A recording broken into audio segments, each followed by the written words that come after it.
नमस्ते, मेरा नाम है मैट्रिक्स गाय और आज हम दुनिया की सबसे लंबी और खतरनाक जियोपॉलिटिकल दुश्मनी में से एक इंडिया और पाकिस्तान के कॉन्फ्लिक्ट के बारे में बात करेंगे।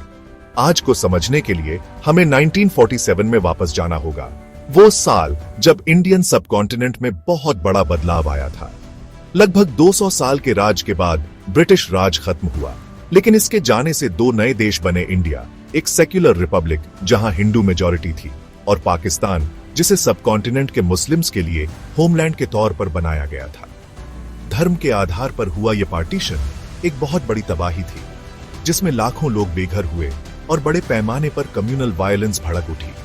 ये एक ऐसा बंटवारा था जिसने शुरुआत से ही भविष्य के झगड़ों के बीज बो दिए थे, खासकर प्रिंसली स्टेट्स के भविष्य को लेकर। पार्टीशन करने वालों ने इन प्रिंसली स्टेट्स के राजाओं 500 से भी ज्यादा को एक चॉइस दी, इंडिया में शामिल हों, पाकिस्तान में शामिल हों या थियोरेटिकली इंडिपेंडेंट रहें। ज्यादातर के लिए फैसला सीधा था, जो जियोग्राफी या डेमोग्राफी से तय हुआ। लेकिन जम्मू और कश्मीर एक मुस्लिम मेजॉरिटी स्टेट जिस पर हिंदू महाराजा हरि सिंह का राज था, उनके लिए यह चॉइस बहुत मुश्किल और भारी दबाव वाली थी। जैसे ही महाराजा हिचकिचा रहे थे, अपने ऑप्शंस तौल रहे थे, नया बना पाकिस्तानी स्टेट ये मानकर कि कश्मीर की मुस्लिम आइडेंटिटी की वजह से उसका पाकिस्तान में मिलना तय है, इम्पेशेंट हो गया। ये इम्पेशेंस और साथ में स्ट्रेटेजिक जरूरतें जल्द ही डायरेक्ट एक्शन में बदलने वाली थी। कॉन्फ्लिक्ट की लंबी चिंगारी को जलाने वाली पहली आग असल में अक्टूबर 1947 में कश्मीर का इंडिया में मिलना ही था। ये दबाव में हुआ जब पाकिस्तान के अंदर के एलिमेंट्स के सपोर्ट से ट्राइबल लश्करों ने स्टेट पर हमला कर दिया और उसकी कैपिटल श्रीनगर को खतरा पैदा हो गया। महाराजा की इंडिया से मिलिट्री एड की अपील एक्सेशन पर निर्भर थी। इंडिया ने मान लिया, ट्रूप्स को एयरलिफ्ट किया और पहली इंडो पाकिस्तानी वॉर शुरू हो गई। कश्मीर पर यह बुनियादी विवाद, एक खूबसूरत घाटी जिसे अक्सर धरती पर स्वर्ग कहा जाता है, सेंट्रल और कभी न सुलझने वाला मुद्दा बन गया, जिसने अगले 75 सालों तक इन दो न्यूक्लियर आर्म्ड पड़ोसियों के रिश्तों पर एक लंबा गहरा साया डाला। साल 1947 सिर्फ आजादी का ही नहीं, बल्कि बहुत बड़ी उथल पुथल का भी साल था। जब इंडिया और पाकिस्तान अपनी नई आजादी का जश्न मना रहे थे, जम्मू और कश्मीर का भविष्य अधर में लटका हुआ था।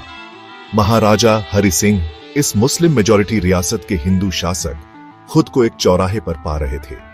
जियोपॉलिटिकल दबाव बढ़ने लगा था और दोनों के ही इस स्ट्रेटेजिकली इंपॉर्टेंट क्षेत्र में अपने अपने मजबूत दावे थे। पाकिस्तान के नजरिए से लॉजिक साफ था, कश्मीर अपनी भारी मुस्लिम आबादी के साथ, नए बने इस्लामी गणराज्य के साथ कल्चरल और धार्मिक जुड़ाव रखता था। पाकिस्तान की एग्रीकल्चर के लिए जरूरी कई बड़ी नदियां कश्मीर से निकलती थी। कराची में लीडरशिप उम्मीद कर रही थी कि कश्मीर नेचुरली उनकी तरफ खींचा चला आएगा।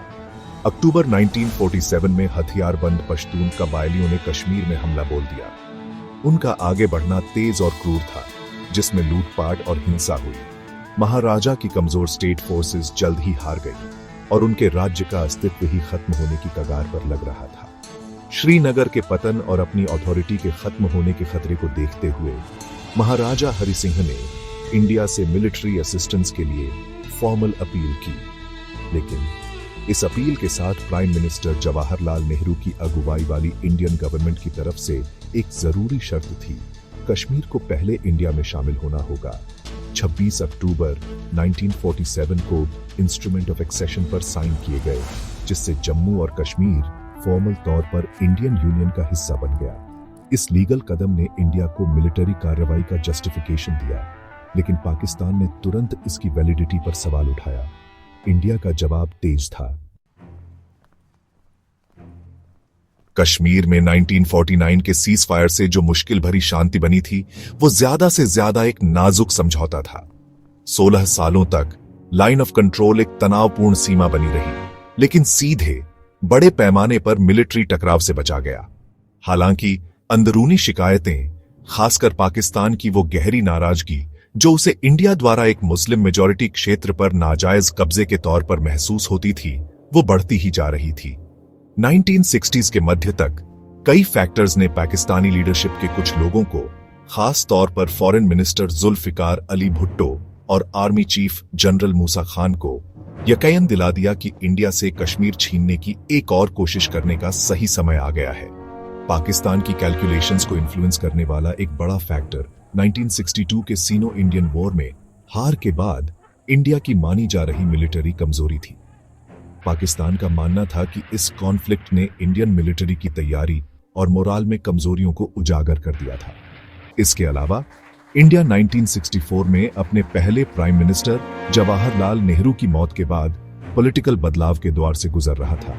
उनके उत्तराधिकारी लाल बहादुर शास्त्री को पाकिस्तान में कुछ लोग कमजोर नेता के तौर पर देखते थे। इस असेसमेंट ने पाकिस्तान द्वारा हाल ही में पैटर्न टैंक्स जैसे एडवांस्ड अमेरिकन हथियार हासिल करने के साथ मिलकर रावलपिंडी में मिलिट्री कॉन्फिडेंस, शायद ओवर कॉन्फिडेंस की भावना पैदा की। इसी के चलते अगस्त 1965 में ऑपरेशन जिब्राल्टर बनाया गया। ये प्लान अपनी सोच में काफी डिटेन था। इसमें हजारों स्पेशली ट्रेन्ड पाकिस्तानी सैनिकों को आम कश्मीरियों के भेस में सीज फायर लाइन के पार इंडियन एडमिनिस्ट्रेड कश्मीर में इनफिल्ट्रेट करना शामिल था। उनका मिशन था इंडियन शासन के खिलाफ एक बड़ा लोकल विद्रोह भड़काना, जरूरी ठिकानों को सैबोटाज करना और केओस का ऐसा माहौल बनाना जो पाकिस्तान की उम्मीद के मुताबिक इंडिया को कश्मीर पर बातचीत करने के लिए मजबूर करे या पाकिस्तानी मिलिट्री इंटरवेंशन के लिए बहाना दे।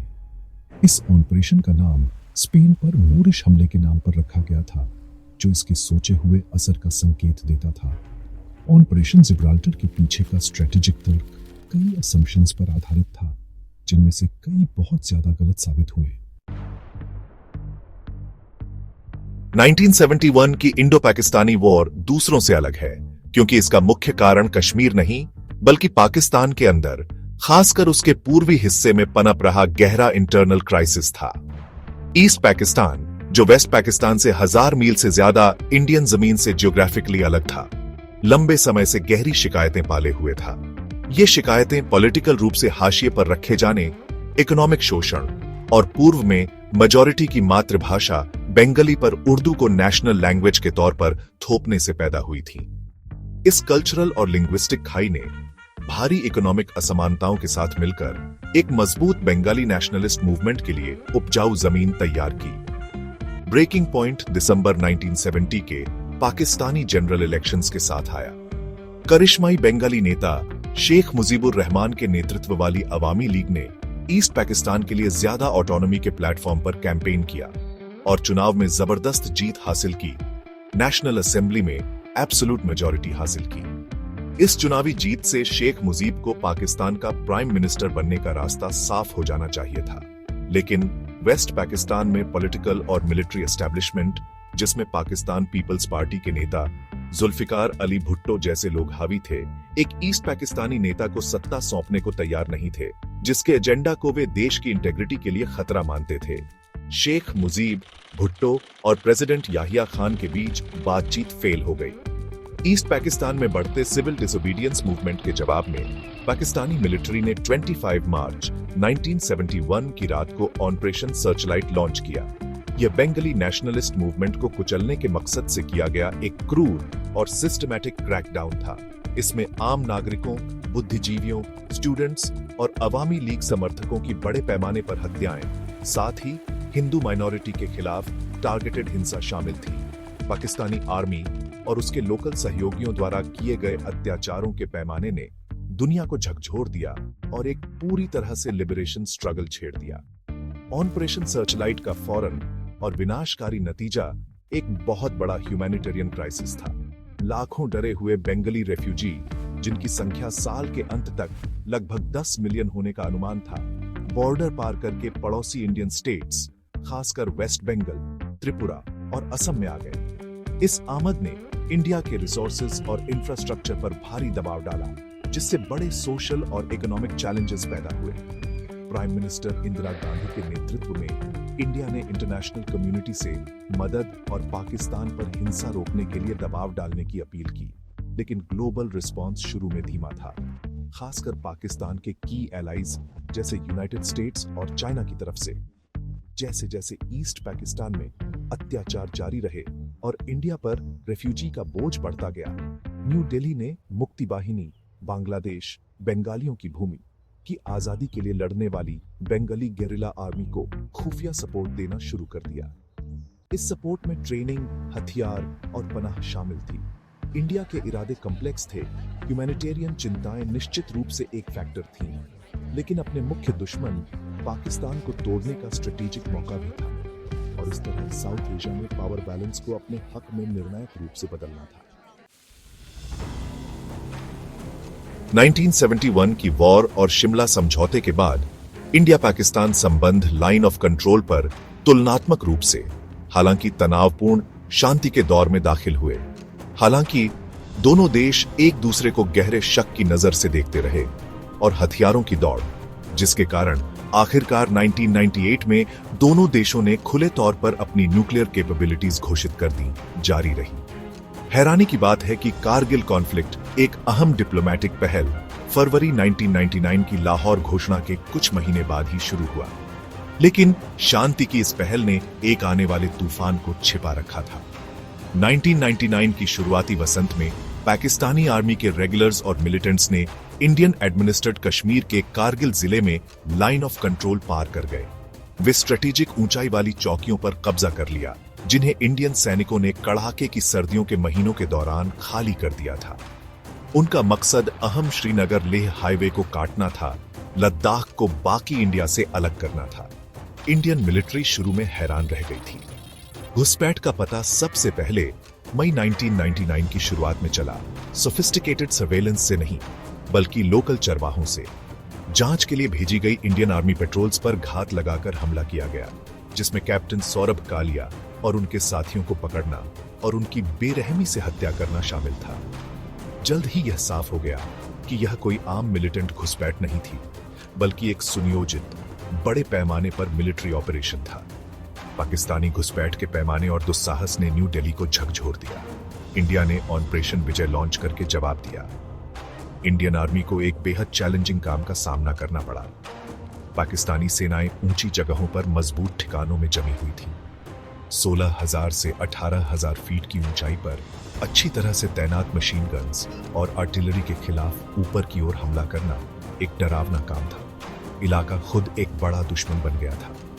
इंडियन एयरफोर्स को ग्राउंड ट्रूप्स को सपोर्ट करने के लिए बुलाया।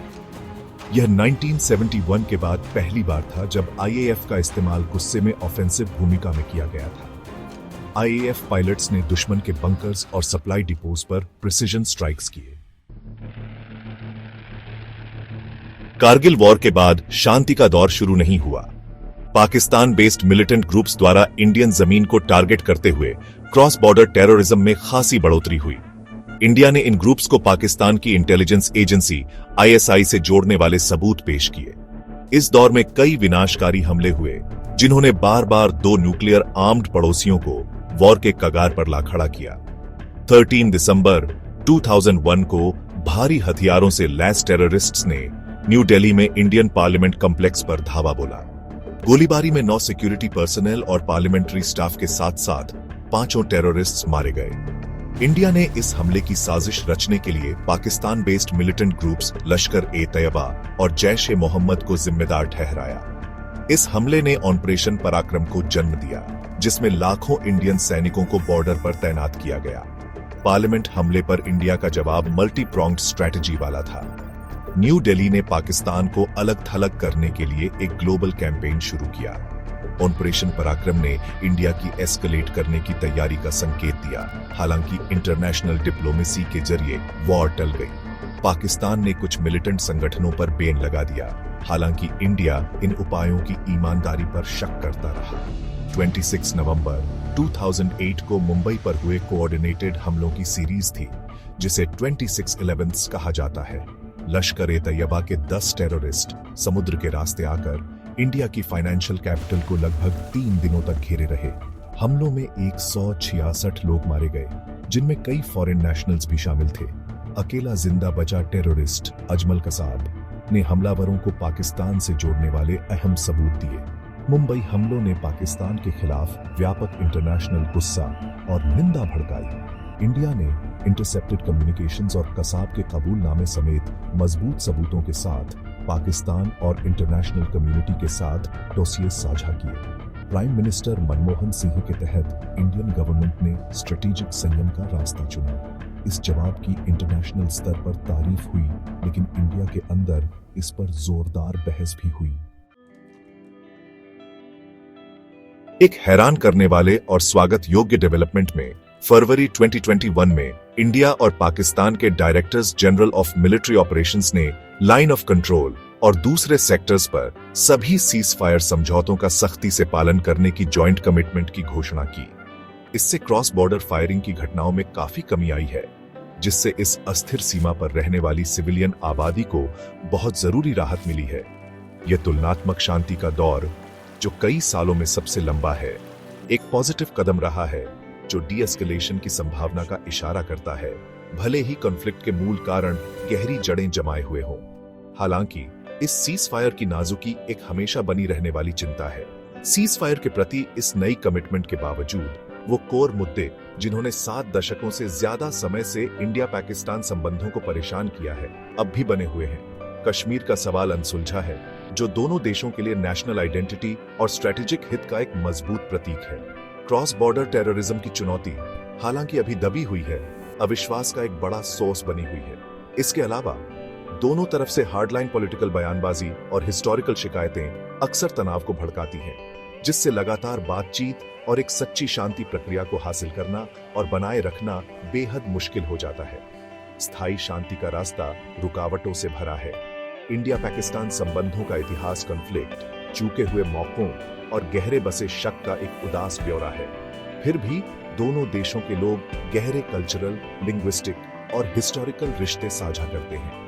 इस स्थायी दुश्मनी की भारी मानवीय और इकोनॉमिक कीमत ने कीमती रिसोर्सेज को डाइवर्ट किया है, जिनका इस्तेमाल डेवलपमेंट और लाखों लोगों के जीवन को बेहतर बनाने के लिए किया जा सकता था। भविष्य अनिश्चित है, जो एक स्थिर, शांतिपूर्ण सह अस्तित्व की उम्मीद और दुश्मनी में लौटने के डर के बीच लटका हुआ है। और इसलिए मैं आपको इस सवाल के साथ छोड़ता हूं, क्या आपको लगता है कि भविष्य में शांति मुमकिन है? नीचे कमेंट करें।